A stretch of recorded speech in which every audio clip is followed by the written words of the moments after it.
చిత్తూరు జిల్లా పొంగనూరులో హత్యకు గురైన 7 ఏళ్ల బాలిక కుటుంబాన్ని రాజంపేట ఎంపీ మిథున్ రెడ్డి పరామర్శించారు. బాలిక కుటుంబ సభ్యులను ఓదార్చి ధైర్యం చెప్పారు. బాధితులకు అండగా ఉంటామని భరోసానిచ్చారు. కూటమి ప్రభుత్వంలో చిన్నారులు, మహిళలపై దాడులు పెరిగాయంటున్న ఎంపీ మిథున్ రెడ్డితో మా ప్రతినిధి Madhusudan face to face. Chittoor జిల్లా పొంగనూరు బాలిక హత్య ఘటన అందరినీ కలిచివేసింది. వైఎస్ఆర్ కాంగ్రెస్ పార్టీ ఎంపీ మిథున్ రెడ్డి బాధిత కుటుంబాన్ని పరామర్శించారు. సార్ చెప్పండి, ఎలా చూడాలి ఈ ఘటన? అంటే ముఖ్యంగా 8 రోజుల తర్వాత ఒక కేసు కూడా ఒక కొలిక్కి వచ్చింది. అది కూడా జగన్మోహన్ రెడ్డి గారు మేము వచ్చి విజిట్ చేస్తాను, నేను న్యాయం జరిగే వరకు ఖచ్చితంగా మేము యాక్షన్ తీసుకుంటాము, పొంగనూరుకు వస్తానని చెప్పి జగన్మోహన్ రెడ్డి గారు అనౌన్స్ చేసిన తర్వాత హడావుడిగా మంత్రులు రావడము, ఈ కేసు అంతా కొలిక్కి వచ్చిందని చెప్పడం జరిగింది. ఇదేదో ఇంట్రెస్ట్ ఇదే మొదటి రోజు రెండో రోజు పెట్టింటే ఖచ్చితంగా పాప ప్రాణాలతో బయటపడేదని చెప్పి కూడా మేము భావిస్తున్నాము.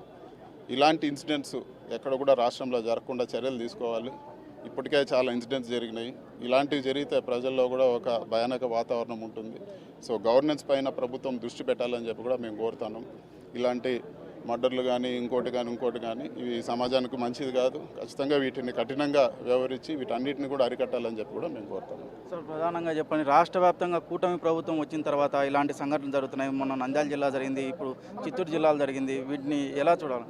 అంటే ప్రభుత్వం గవర్నెన్స్ పైన దృష్టి పెట్టకుండా ఇతరత్ర పనికిరాని విషయాలపైన దృష్టి పెట్టి ఈరోజు ముఖ్యంగా ఇటువంటి పరిస్థితి వచ్చింది. గవర్నెన్స్ పైన దృష్టి పెట్టి కఠినంగా లా అండ్ ఆర్డర్ విషయంలో కఠినంగా వ్యవహరిస్తే ఇలాంటివన్నీ కూడా అవాయిడ్ చేయొచ్చు.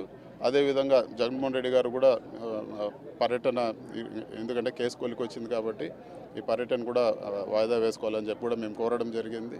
ఆ కుటుంబానికి కూడా భరోసాగా ఉంటామని చెప్పి కూడా మేము తెలియజేస్తున్నాం. Thank you. ఏదైతే వైఎస్ఆర్ కాంగ్రెస్ పార్టీ బాధిత కుటుంబానికి అండగా ఉంటుందని కూడా చెప్తా ఉన్నారు. వీడియో జర్నలిస్ట్ శ్రీకాంత్, మధు, సాక్షి టీవీ, చిత్తూరు జిల్లా.